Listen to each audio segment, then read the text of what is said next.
I have the most intriguing camera for live streamers and content creators in 2025, but it doesn't come without some serious flaws that could be a deal breaker for a lot of people.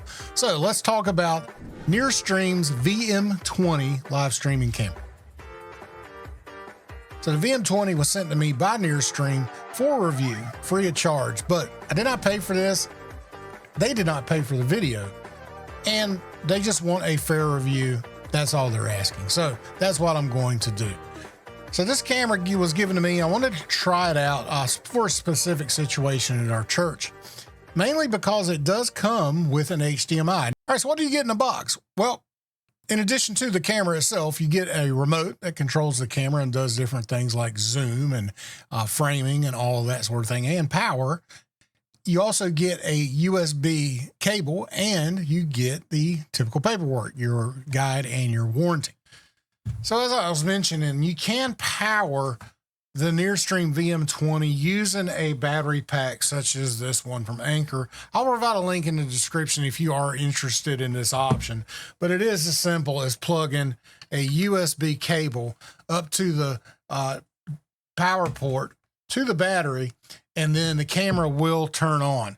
And you will then, once you hook up HDMI to the back, you'll get a purple color on your tally light, knowing that you got HDMI going output to this. So I like using this in HDMI.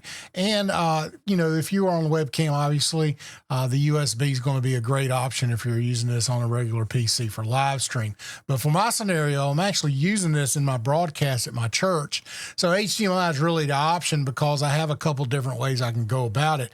I can run a direct HDMI cable to our broadcast computer and capture our drum cam, or I can use a wireless transmitter through HDMI and connect this and have a mobile camera that I can use for all kinds of different shots throughout our auditorium and on the stage, which is my intended use for this camera, why I really wanted to try it out to see how well it would do there.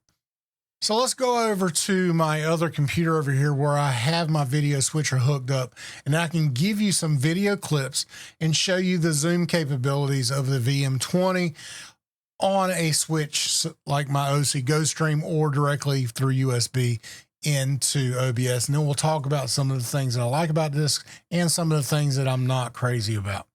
All right, let's do it.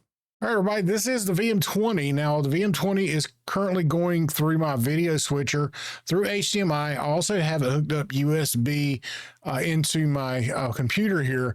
And right now, you are currently looking at the USB signal at 4K 30 in HDR. And then if I switch over to the switcher, then you are seeing a 1080p signal going from the HDMI. And now the thing you need to know about the difference between HDMI and USB, that HDMI is locked at 1080p 30, whereas the 1080p 60 and 4K 30 is done through your USB. Okay, and also I think HDR is only supported through the USB also. Now keep that in mind. So you're seeing what it looks like. Initial thoughts to me when I look at it in all the settings are in its default is in this kind of I have lighting over my head right here, but I have a dark background in the back with some blue light, but it is fairly dark. My face is really overexposed. A lot of overexposure or overcompensation of the camera in the light. By comparison, I have two other cameras hooked up to my switcher. The OBS Tail 2, which is right here, and then my mirrorless camera, the Sony A6300 with an 18mm f1.8. As you can see, both of those have considerably less compensation compared to, or exposure compared to the VM20, and both of those cameras are also in auto settings. So keep that in mind. So that's kind of what you're getting. Now the picture's not bad. I think the picture is actually pretty sharp. It's not terrible. I think it'd probably be a lot better in better lighting conditions, but using a remote, I can zoom in here and I get a little tighter picture on myself here. And then you can see as the focus adjusts, you can kind of get an idea of the sharpness of the picture and the quality of it. Back over to my video switcher so you can see the difference between the 1080p 30, which was what you're looking at right now, and then the HDR 4K 30 picture. Now, obviously, this is downscaled to 1080p, but just to give you that idea of what it looks like. There's really not a ton of difference in quality, just off the eye. There is some noise I can see in the blues back here behind me as I'm looking on the preview, but I mean, overall, it's not bad. Now, you do get the 40x zoom with this, 10x optical, and then 4x digital combined to give you a 40x hybrid. So, and if the focus will ever catch up, that's one thing I've noticed about the focus is it is a little weird sometimes, and it does tend to focus on the wrong things every now and then. But it does eventually lock in on you and get you to where you need to be at. But generally speaking, for being up this close like this, I don't know if this camera is necessarily designed to be this close to a person. It may be that far away. I'm only literally, I'm touching the camera now, and I'm sitting all the way back in my chair. So you're talking 3 feet at the most that I'm at right now with the camera. So, and this is all the way fully zoomed out again right here. I mean, I think that the sharpness of the image is decent.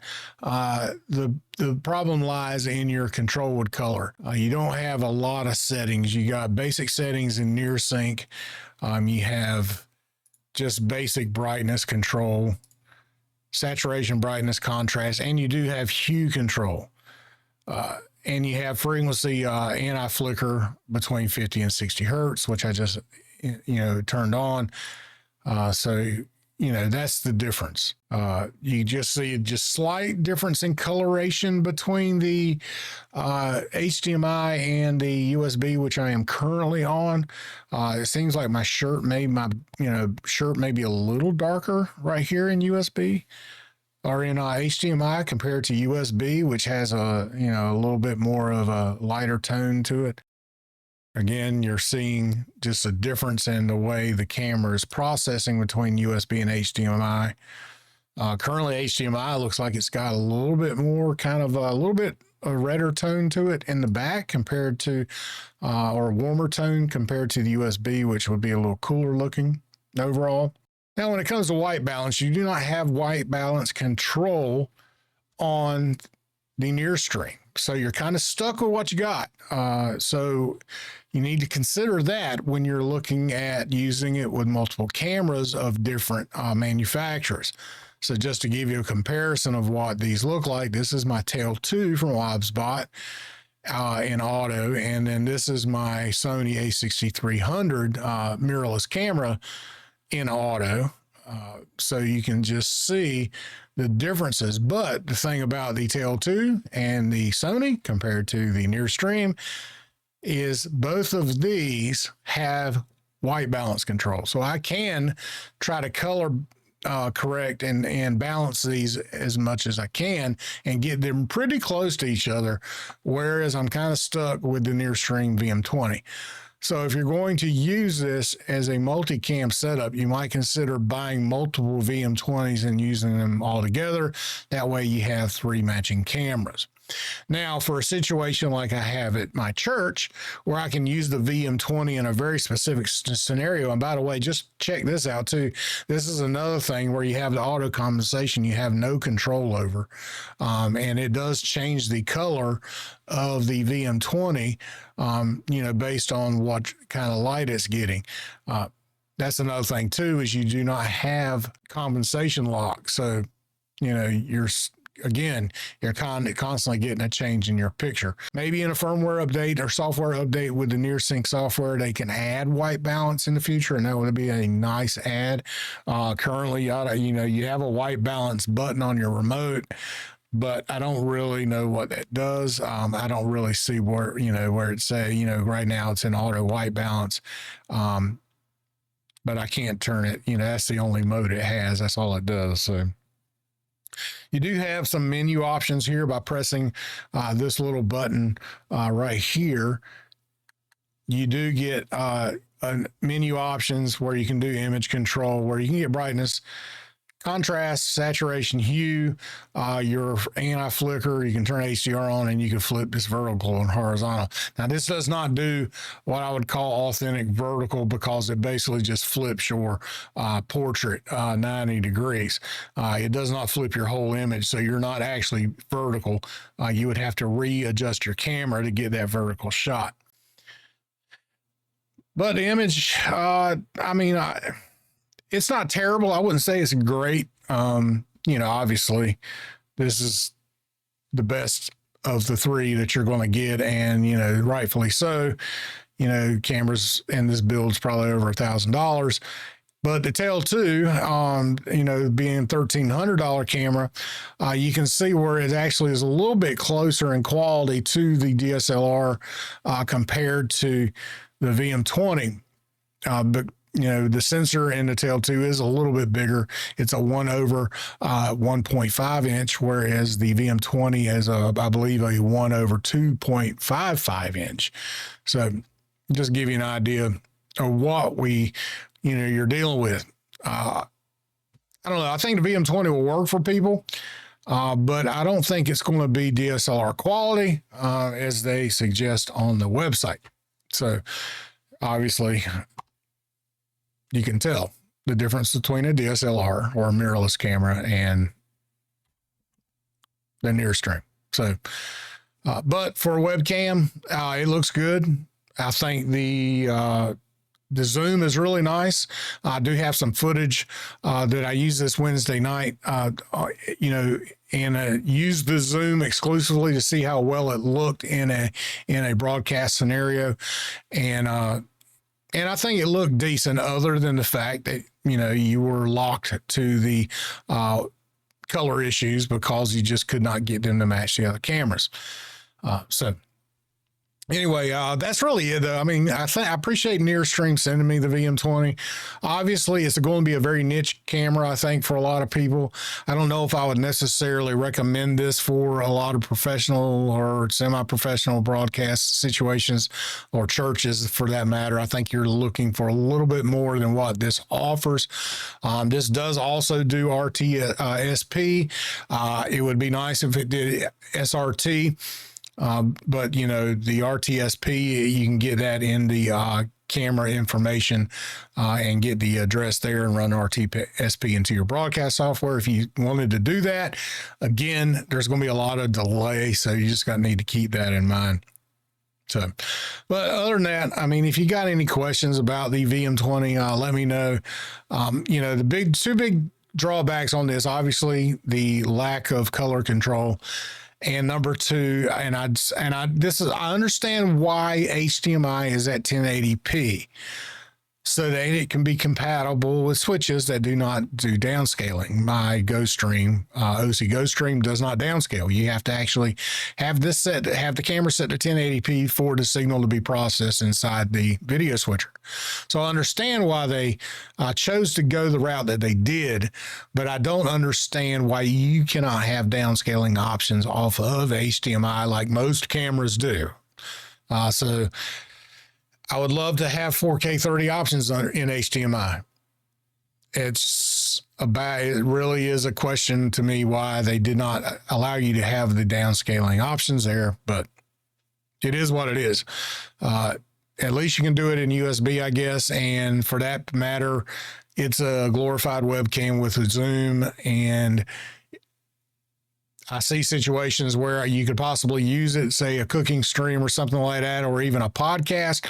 But most people looking in podcasting are looking at video switchers, or looking at other options, or looking at something with a little bit more flexibility than what I think the VM20 is going to give you. But still a good camera for $260. I think the price is kind of on the expensive side for what it offers, especially on the software side, because there really isn't a lot of software side. And I'm going to be honest with you, the remote, it does the work, but it is clunky. and I would really like to see a little bit smoother, kind of a better flow operation with the remote. The zoom, as you can see, it kind of you know, freezes every now and then when you're moving it in and out. You know, you press the button sometimes, it doesn't react. You know, it's different things like that. Like I can press this. I've pressed the, you know, menu twice to get the menu up. So there's just some things that, you know, I think they might need to work out with this too, but just keep that in mind. I'm not going to totally trash the camera because I think it does a decent job in lighting situations that it would work well in. I've purposely given you some light here, but in the back made it dark to really kind of show you where the camera can struggle a little bit. I could lighten this room up and the camera would look a lot better, and I'll just do that now. Alexa, change studio to white. Okay. So here you got a very nice picture because you got a lot of light in the background, right?